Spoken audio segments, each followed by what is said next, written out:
अरे बोल 85, अरे बोल 85। बहुत बहुत धन्यवाद। दिल बदल सकते हैं, जज्बात बदल सकते हैं,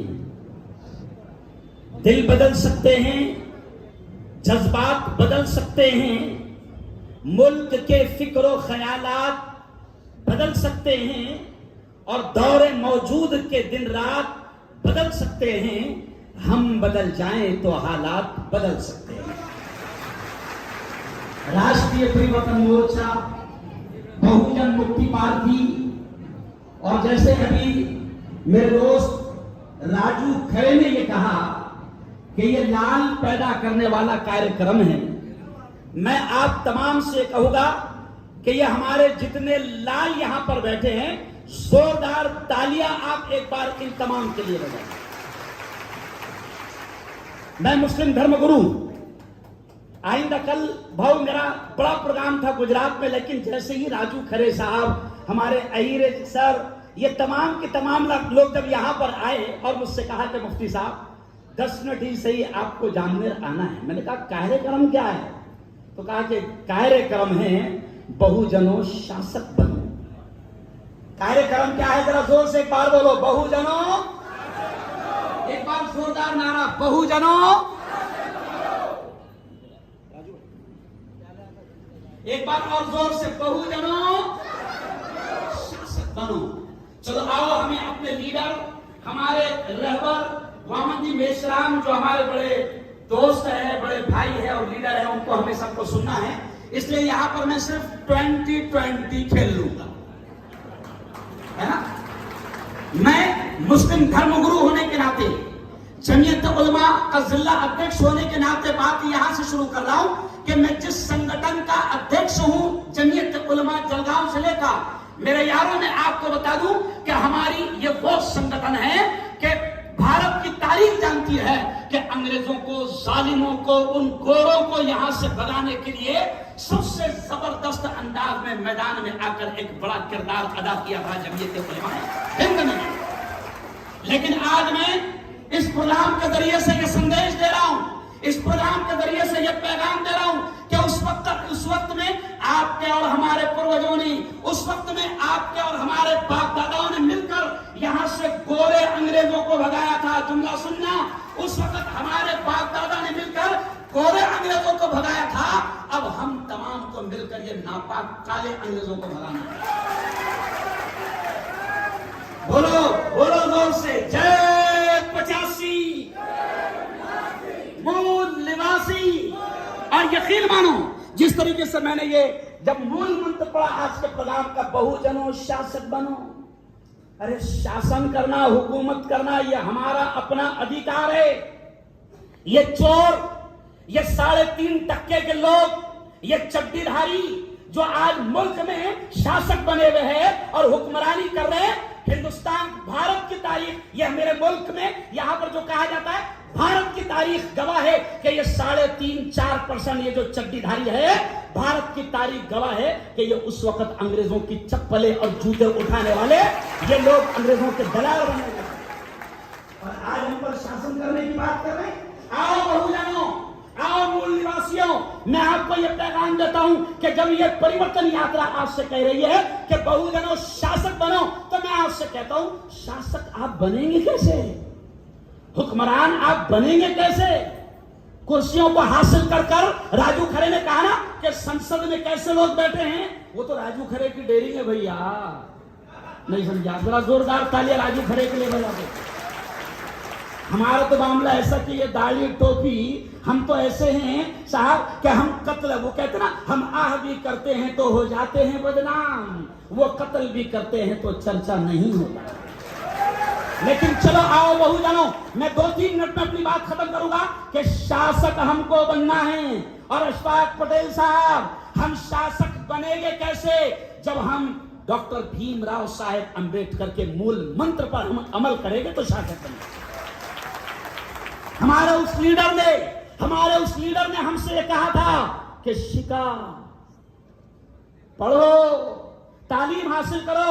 सर मैं अक्सर ये कहता हूं, मेरे उस्ताद मोहतरम मौलाना सज्जाद नोमानी वामन जी मेश्राम के बिल्कुल करीबी साथी है। मैं अक्सर मुसलमानों से भी ये कहता हूं और आज मेरे मूल निवासी बहुजन भाइयों से भी कहता हूं कि मेरी अपनी पवित्र पोथी कुरान में 6666 पंक्तियां है, लेकिन मूल निवासी भाइयों मैं आपको बता दूं कि बाबा साहब अंबेडकर जो शिका लफ्ज कह रहे हैं, हमारे पवित्र कुरान में भी सबसे पहले ऑर्डर आया है शिका, कि तालीम हासिल करो। ये मैं आपको बता रहा हूं, मंत्र के शासक बनो का पहला उसूल है जो बाबा साहब ने बताया, तालीम हासिल करो। और मैं मुसलमानों से भी कहता हूं कि तालीम हासिल करो। मैं अक्सर एक जुमला कहता हूं एजुकेशन के बारे में, शिक्षण के बारे में, जैसे बाबा साहब ने हमको नसीहत की, तो मैं अक्सर एक शेर कहता हूं कि जिंदगी मांगो किसी से न मोहब्बत मांगो, जिंदगी मांगो किसी से न मोहब्बत मांगो, तख्त मांगो न कोई ताजो हुकूमत मांगो, झूठी दुनिया है ये, दुनिया की न शोहरत मांगो, सिर्फ अल्लाह से तुम इल्म की दौलत मांगो। बाबा साहब ने यही तो कहा, इल्म शिका पहला मंत्र बताया। अच्छा इल्म क्यों? ओ मेरी बेटियों, मेरी बहनों, यहां पर आपकी गोद में लाल पैदा होते हैं, लाल पलते हैं। किसी ने कहा है कि माँ की गोद बच्चे का पहला मदरसा होती है। ओ मेरी बहनों और मेरी बेटियों, मैं आपसे कहता हूं कि तालीम, एजुकेशन जो बाबा साहब बता रहे वो इसलिए जरूरी है कि मैं अक्सर ये भी कहता हूं कि इल्म इंसान की औकात बढ़ा देता है, इल्म इंसान की औकात बढ़ा देता है, इल्म सोई हुई तकदीर जगा देता है। और इल्म सीखोगे तो तकदीर संवर जाएगी, जिंदगी वरना अंधेरों में गुजर जाएगी। इल्म जिसको नहीं मंजिल को कहां पाता है, ठोकरें राह में खा खा के ही मर जाता है। इसलिए पहला मंत्र सीखो। और दूसरा बाबा साहब ने क्या बताया हमें?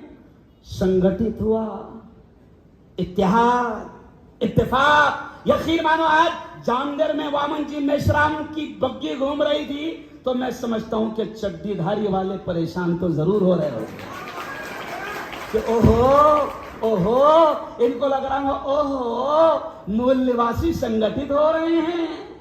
क्यों भाई? जय 85 मूल संगठित हो रहे। इंशाअल्लाह मैं आपसे कहता हूं, जैसे मैं यहां पर आया एक मुस्लिम धर्मगुरु, तो पीछे से किसी ने नारा लगाया, हम सब भाई भाई है। ओ मेरे यारों, ओ मेरे बहुजन भाइयों, ओ मेरे मूल निवासी साथियों, मैं आपसे कहता हूं कि इंशाअल्लाह अगर आपकी और हमारी ताकत संगठित हो गई तो हमें शासक बनने से कोई रोक नहीं सकता। और आखिरी बात ये भी कहूंगा कि फिर बाबा साहब ने ये भी कहा ना, संघर्ष करा, घर बैठने से प्रॉब्लम हल होने वाले नहीं है। आखिरी बात कहूंगा कि मेरे यारों, हमको तय करना है, 2 मिनट बोल सकता हूं ना, 2 मिनट। हमको तय करना है कि हमको शासक बनना है। क्यों?